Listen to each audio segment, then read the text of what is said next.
You want to go outside, princess? Oh, yeah, okay. Let's go outside. It's chilly, I know. Come on. Welcome back. I have been busy out in the garden. It is a beautiful October evening. The weather has finally turned, and I am hopefully going to completely finish up all my garden work over the next 4 days. It's been a while since I've done a good garden tour, so I thought we would do that. The trees are turning, and a lot of them have actually lost their leaves. We got a good wind this past week. But surprisingly, the frost has not taken out very many of my flowers yet. Everything is starting to look pretty rough this time of year. That is normal. It is October 11th, and my goal for today is going to be to shoot, edit, and get this video out for you the same day. So let's see how efficient I can be. Those of you who've been around for a while might notice the swing set is gone. That was starting to be a little bit of an eyesore, and my kids have outgrown it, and they agreed that we should get rid of it. So that opens up a world of possibilities for this corner. Now keep in mind that we are 4 months into a really serious drought. A lot of things still look pretty rough. We had maybe half an inch of rain the other day. It didn't do much, but there is a week of solid rain in the forecast. So my plan for this, which I'm not going to do until spring because I've run out of time, is to completely clear the grass off of this strip and make a really nice border. And this is a border that gets late afternoon shade. So there's a lot of things that might not be able to handle full sun that I could plant in front of these shrubs. We have 2 nice dappled willows. One is a year older, which is why it's so much bigger. You can probably barely make out this black lace elderberry. It has really suffered in the drought. And the daylilies are pretty much dried up and gone, which is not unusual. I'm going to cut those right back to the ground. Hopefully this will be a really nice border garden next year. My kids' garden is looking pretty rough. I'm probably going to level this out and build them something new next year. But there's a lovely perennial dianthus and a couple of snapdragons that are doing pretty well, and quite a bit of self-seeded Rebecca that I'm actually going to move. This has been nibbled on. I didn't cut these. I think the deer will eat Rebecca. That's a new one. They have a little sandbox in front of the patio. They do still use that, and we need a new bench for that patio. These gardens, you can barely see the rows. I've pretty much ignored these. These 2 rows are empty. The snapdragons, however, they really bounce back when the weather becomes cooler. It's throwing up some gorgeous stems. I planted these back in April. Have not watered them in months. These are mostly, I believe, apple blossom and Maryland pink. Now what you're seeing is basically any stem that is not good enough to cut for bouquets, because I have been taking a couple of dozen stems at a time. Still looks pretty nice. And just beyond that, the statice has been the star of the garden this whole year. Now, because we are getting a lot less daylight now, the flower heads are not developing very quickly. So I'm getting a handful of stems here and there, but I'm officially finishing up my sales this week, so this is all going to get ripped out. It's a shame, especially with those snapdragons. There's not much in this row, a little bit of gomphrena. That yellow statice I'm not going to grow again next year. It's bright, that's for sure, but I just don't use it as much. Gomphrena, a little bit of stalk. Now actually this is interesting. I just didn't rip the stalk out after the spring season. Some of it just sat there and is now starting to flower.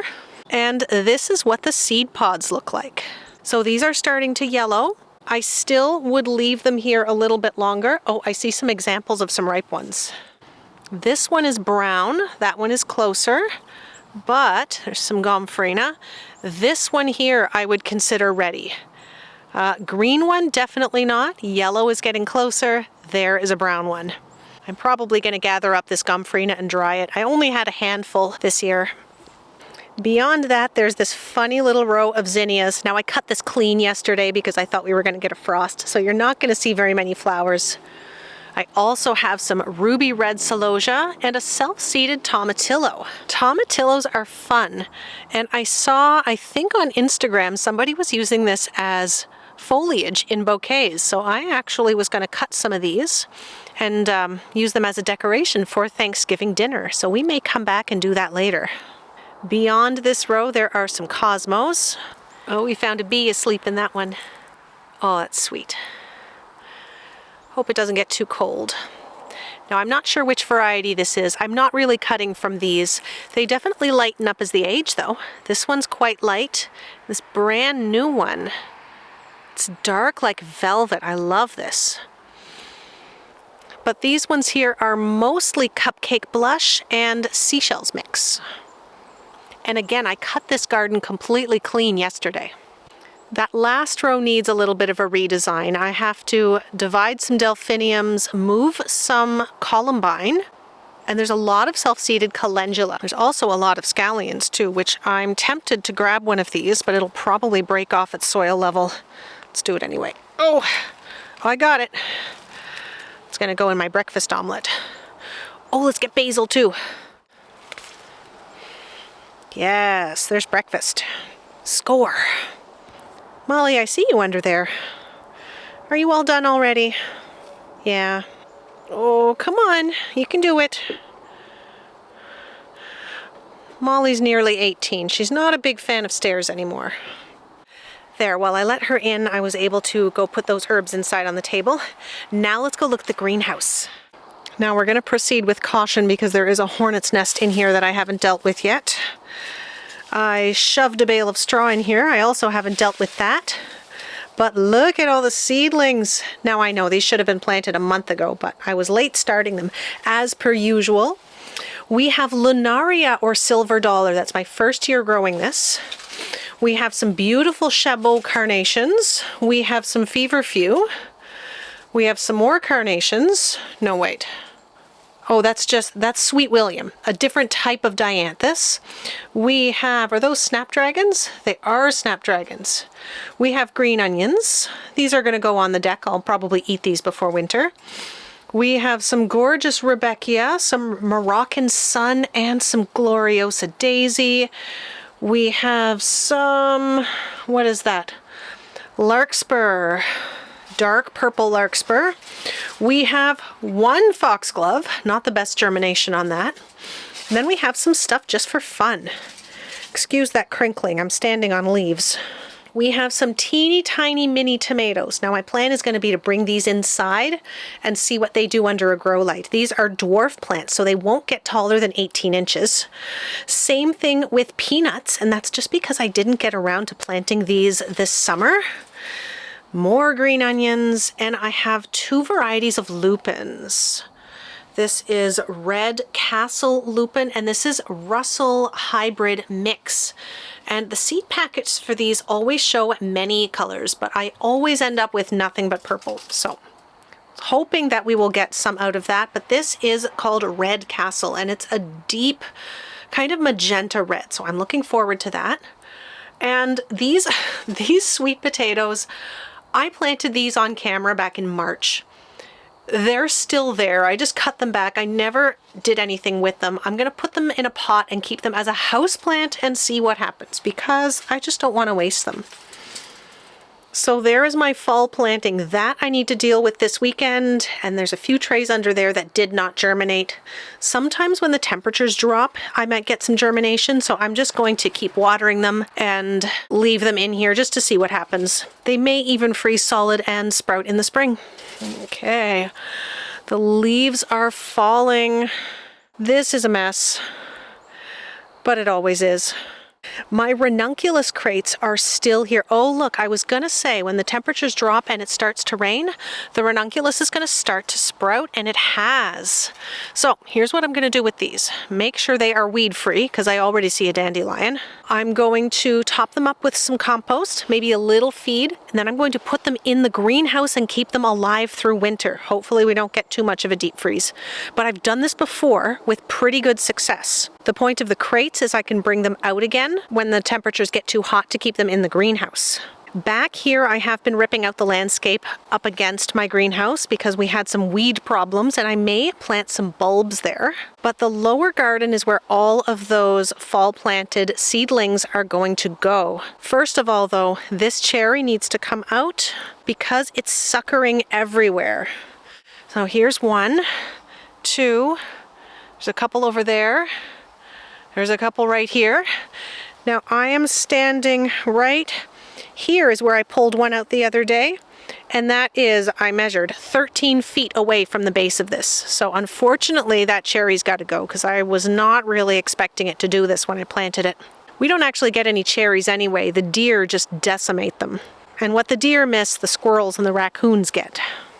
So in this garden, we have 7 rows, and that's where all of those seedlings are going to go. There's already a row of Rebecca. We're going to end up with 2. What I do with this every year is just I pull out the plants that I end up not using, and then I replant them. So I'm unsure of these. I love them for landscaping because the flowers are really big, but they're almost too big to be in bouquets. So I'm going to work out a spot in the front yard where I can put some of these next year. But yeah, most of this has already been ripped out, and what's still here will go soon, except for that Rebecca. These snapdragons have been gorgeous. These are a Madam Butterfly, and I always really love a pink and orange combination. This is why I keep all my seed packets, because I'll be able to go through and figure out what these are. But they have been lovely. The Ageratum also has been lovely, and this was called Timeless Mix, so I have a lot of that typical blue. I've got this pinky purple, and I also had a little bit of this white, and the buds are actually a bit of a purple, but when the flowers open, they turn white like this. So this has been really interesting. And I might actually grab a bundle and hang it to dry, just because I've never done that, and I want to see how well Ageratum dries. These zinnias I cut completely yesterday, so there's not a whole lot to look at. Lots of buds still though.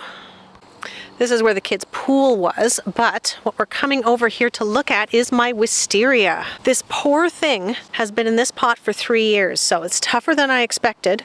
I didn't water it that much during the drought. It's even has a stem going down on the ground. I'm going to repot this into a much bigger pot and make sure that I keep this protected because I want to keep this plant for sure. We're never really sure what to do with this concrete pad. It's full of holes. This used to be a building before we bought it, and it's monumentally expensive to recover and fix up, or even to rip out. So with the kids being little, it was really good for sidewalk chalk, for riding tricycles around, and this little pool has been fantastic.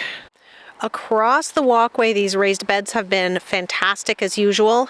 Most of the Lisianthus is ripped out. I just left some to see if I could get some late summer blooms. I should say some early fall blooms for myself. And it looks like I might. This dark purple actually is budding up nicely. I'm going to wait a little longer on that. It should survive a frost. These zinnias, however, will not. And this is what happens when you plant zinnias really close together. You get adorably tiny little flowers. Feverfew also likes to start blooming again when the weather gets cooler. This is going to get cut back and left as it is. The celosia has to go, and I've just remembered that this is the bed full of my saffron crocus, and I don't see the foliage popping up yet. Hopefully it survived. It's been in there for 3 or 4 years by now. Sweet William was unbelievable this spring, and I've decided I'm going to leave it. I'll just cut off those late flower heads. This netting was not very successful in saving my Steve sunflowers, although they are branching, and oh look, we've got a bud. Beautiful single one. This was the Van Gogh mix, the leftovers from the seed I ordered last year. And honestly, deer have never eaten my sunflowers before. I guess my luck just ran out, so I'm a little gutted. These were my last planting of the year, but looks like we might get a handful. And these were my perennial lilies. I'm not sure I'll get around to moving those, but I really want to try, and that is because I have managed to find a greenhouse that is exactly the right size to cover these 8 raised beds. So in my living room, I have in a box a 30 by 10 foot greenhouse, and that is just bigger by about a foot on both sides. So we are going to cover these early in the spring with a greenhouse, which means I won't have to worry about deer, and hopefully I'll get an early crop. So I'm really trying to think hard of what to plant here. And some of those seedlings, actually, if I can manage to clear these lilies, we'll have 1, 2, 3, 4, 5, 6. So this one has perennial, what is that? I just said it. Feverfew. That has perennial Feverfew. This has perennial Sweet William. I feel like something had daffodils in it. That's okay, we can plant over daffodils. Let me know, what do you think I have the best chance of getting an early spring crop if I plant them in these raised beds? I am very excited. Now this is just one of those $300 Amazon greenhouses, but it got decent reviews, and for that price, if I get a couple of seasons of a spring and a fall season extension out of it, it'll be worth it. I plan on having it up until last risk of frost, which is usually late May, and then I'll take it down and likely put it up again in the fall to hopefully get a bit of a longer crop. Now I didn't do that this year because I'm way too busy this fall, so my season is being shut down this weekend. I can't speak to the reliability of this greenhouse yet, but I will put the link down below if you're curious. By the way, I have a whole list of affiliate links down below. I know Christmas shopping season is coming up, and if you are looking for gifts for a gardener or for yourself, then check out the affiliate links that I have down below. Now this raised bed is coming out. It is just about completely rotten. We've gotten 10 years out of it, that's pretty good. But also the house casts shade in early spring. This gets absolutely no sunlight and takes forever to get going. So this yarrow, I haven't decided if I'm going to move it or just pitch it and start fresh next year. These other raised beds are just complete messes. There's everything from peonies. Apparently I grew penstemon from seed. I don't even remember doing that. But look, gorgeous penstemon. This too, a little bit more over there. There's a gorgeous dark sedum. I have no idea what this is. This looks like a perennial of some kind. I don't know what it is. This hyssop, or agastache, I have a lovely white one and a lovely purple one that I did grow on purpose. There's all kinds of calendula and buplurum. This is actually buplurum seed that I should collect. Nigella has gone to seed too. So it looks a little bit weedy, but at least it's weeds that I like. There is more feverfew over here. This is where I have actually a good 100 daffodils in here. I think they might go all the way over. And this was Yarrow the Pearl. All of this is going to stay here actually. I had stock over there, which is again starting to bloom a little bit, and a lovely single feverfew. This I just planted in the spring. It's been amazing. I'm going to leave this here. Since my work time is limited, I'm going to deal with the mess of these raised beds next year. Here I had a perennial. I don't remember where this came from. I may have taken a cutting. This is a perennial succulent. It's lovely. It overwintered in the greenhouse. I have turmeric and ginger in here that have been pretty much ignored. There's my mountain mint. There's some lilies. This is a perennial that I forget what it is. I stuffed a whole bunch of perennials in here. This one too that I bought from a neighbor. This looks like a phlox. There is another hyssop, and there is a shrub over here. Same thing, I forget what this is. It looks similar to a 9-bark, but I forget if 9-bark comes in green. I also had a really lovely white sweet William. I collected some of the seed. Oh, it looks like some more of the seed is ripe actually, but it looks like it self-seeded and came up on its own. That is amazing because that is a gorgeous double white variety. So I'm gonna leave it right there. So these beds look pretty messy, but I haven't quite finished working on my perennial areas yet, and a lot of these things won't be able to get moved until next year. So I absolutely adore this garden, but what I really, really hate is the eyesore that comes from that neighbor's half-built shed over there. So the property line is just in front of that shed, just barely actually, and I'm trying to build a bit of a mixed shrub hedge along that property line. Problem is that that is expensive, and everywhere that I block out the grass, the weeds come in so fast. So I'm really rethinking this wood chip. It's definitely not as low maintenance as you would think. We have a couple of apples. I'm always trying to not show that, but it's really hard. We've got a couple of apples right here. We also have blueberries. They did not like the drought. I may have lost all of my blueberries this year. I'm preparing for that eventuality. One thing that didn't seem to mind the drought was this forsythia. It has doubled in size since I planted it last year, and there's a handful of other things down along the property line. A bunch of lilacs, there's a yew, some mock oranges. They were almost all planted last year, so hopefully within the first few months of next summer I'll be able to see what is thriving and then make a plan for what to add. I actually have a snowball viburnum here that's doing really well too, right next to my compost. Most of my perennials are in the front yard. In here we've got some dianthus, there's a lot of lilies, a lot of lavender, a lot of peonies. This, I don't know what this is. Can somebody tell me what this is? My mother, who works at a garden center, couldn't even remember what this was. If anybody knows what this is, I'd love to know. It is a gorgeous perennial here in Zone 6, and it's such a late bloomer that it even blooms after my mums. Oh, I kicked a rock. Let me step out of the garden. There. We've got the fall mums, which bloom in late September, and then this has just opened in October. So that is gorgeous. I'm going to probably divide it next year.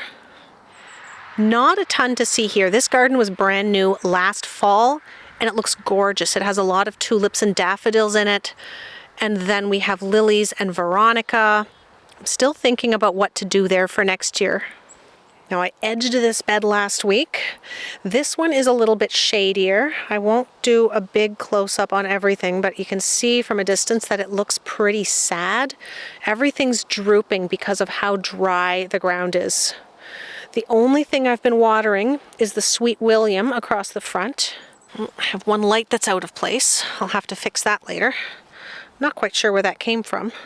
Other than the Sweet William, my 2 surviving Meconopsis, which are right there, are actually looking pretty good, but that's because I have been feeding those. The things that are dying away are things like the bleeding hearts. I have quite a few white bleeding hearts and foxgloves, Solomon seal, a lovely blue hydrangea, and a fairly mature lilac that I've been debating on moving. I was going to last week actually. The ground is just way too dry. The burning bushes are always really great this time of year. Oh, dahlias. Let's look at those quickly because I'm not sure how long my battery's going to last. These dahlias were put in really, really late, but let's appreciate them for what they are. I cut a whole bunch yesterday, but I have some dark, gorgeous burgundies. This one is Michaela Miranda. That is my favorite. It's beautiful. I have 2 plants of this. This is Wizard of Oz. And this yellow, I forget what this yellow is. That one looks like a short border one. So I may pitch that one because I'm not interested in short dahlias. And then this one is Zingaro. There we go. I cut a whole bunch of these to bring inside. So it's not looking at its best, but I'm just amazed that I got any this year, to be honest. And this is where my tulips were this spring. And I'm actually kind of hoping for a frost this week because this is where I want to put my dahlias. Sorry, not dahlias. This is where I want to put my tulips that were delivered the other day and are currently sitting in my entrance. 3,000 tulip bulbs. I'm so excited. But I want to put my tulips here this year on this side because there's still quite a few in the ground that I missed during a heat wave. And so I wanted to make sure I left those. So I've already started collecting electric fencing and I am going to fence in this whole area next spring, full of tulips. Now, a good reason to trim back your lavender after it flowers is because then it will likely flower again. There's another sleepy bee. So a little bit of late season lavender flowering. There's a little bit there and a bunch more right there. And I get so much lavender from just these, I don't know, maybe 15 or 20 plants. Now this is where I've put most of my work in over these last couple of weeks. This whole area is brand new. I've dug all that up. All of these plants came from dividing and moving from over there. The original corner of this garden was really overcrowded. That grass also needs to move actually. But it's a start. Almost everything in here has been divided and moved. And my favorite new addition is this lovely perennial aster. So it's not looking at its best now, but just a week ago was looking fabulous and the color was gorgeous. So this grass got divided and moved. This coreopsis was divided. These were all just single plants, and they are now multiple plants. This is Benary's Giant Salmon Rose, was one of my favorite zinnias this year. I have a whole bunch more Baptisia. I think that's 6 now I have. And it's important to note that this soil is really poor, so I need to dig in a lot of compost, maybe some shredded leaves in before I really do anything else. I've got some yarrow up here, some more perennial asters, which have bloomed and have finished, but you can see the buds down there. Actually, that's a better, this is like just like a double purple kind of aster, and then there's also peonies here. But it's so dry, I've been digging with a pickaxe. So what I'm aiming for in here is a sweeping curved path, which means I'm going to turn this square into a bit more of a rounded shape too, so that we'll have a path running through there and around, and that way this will look a little bit less out of place, let's say. I'm really trying to design everything better, so I know that means that the lavender may end up looking silly, but we'll see. I'm going to get the shape to what I want first, and I'm trying to put a few more perennial grasses and shrubs down along the property line just to cover the road a bit. That way that view gets even nicer when we can sit on our deck, enjoy the view, and not have quite so much of the road to look at. So other than that, I've got all of my amaryllis ready to go inside. Actually, I better make sure that these don't get a frost. I need to be careful. Some of them are even starting to bloom, which is crazy. I've had two bloom stalks since the beginning of September, and another one on the way. There's where I was doing a photo shoot earlier today, and I've started to cut down the lemon, start the process of bringing it inside for the winter. It got scale really badly this spring, and it even has a little bit of a black fungus on it. So now I know that these things are tougher than they look. I could chop it right down to about there, which I may do, take off all of the foliage, that way I can scrub it, give it a spray maybe, repot it, and bring it indoors for the winter and keep an eye on it, and then hopefully we'll be nice and healthy next year. I grew this from seed 5 years ago. It hasn't even flowered yet, and I'm really hoping it will soon, or its days are numbered. And yes, lemon tree, that is a threat. Can we also take a moment to appreciate this self-seeded Cosmo? I've been watching this thing grow for months in the midst of a mega drought, so it's gotten no water except for I think the twice that we maybe got a half an inch of rain, and I've been able to start getting cuts off of it this week. I counted 22 usable stems, and the frost might take it before they all mature, but this one I think I'm going to cut and take in the house right now. Sometimes plants are a lot more resilient than you think they are. There's also this parsley that is doing fantastic, and I have been cutting quite a bit of that. And I'm sure my kids would want me to show off this lovely brick wall that they built right in my way so that I can't take my wheelbarrow up this path anymore. But they did a fantastic job, didn't they? Oh my, they reinforced it. Great! I really don't mind when my kids play with stuff like that. I mean, I would rather they do that than have a ton of cheap plastic toys strewn around the yard. And realistically, they do have some of those too. But thank you so much for watching this impromptu garden tour. I really did put a lot of work into the garden this year, and because so much of it is just production, I know that a lot of it still looks a little bit messy, but I feel like I've gotten on top of some of the big jobs that I wanted to do, and I can start making things look maybe a little bit nicer. We do need to replace that shed. That's another eyesore I try not to catch on camera. Structurally it's sound, it's just ugly as. So tomorrow I'm coming out to plant all those tulips and to hopefully plant all of those seedlings as well, and I'm going to film that. But tonight I just wanted to try to do something that I could film, edit, and get out to you the same day, because usually it takes me a week or two.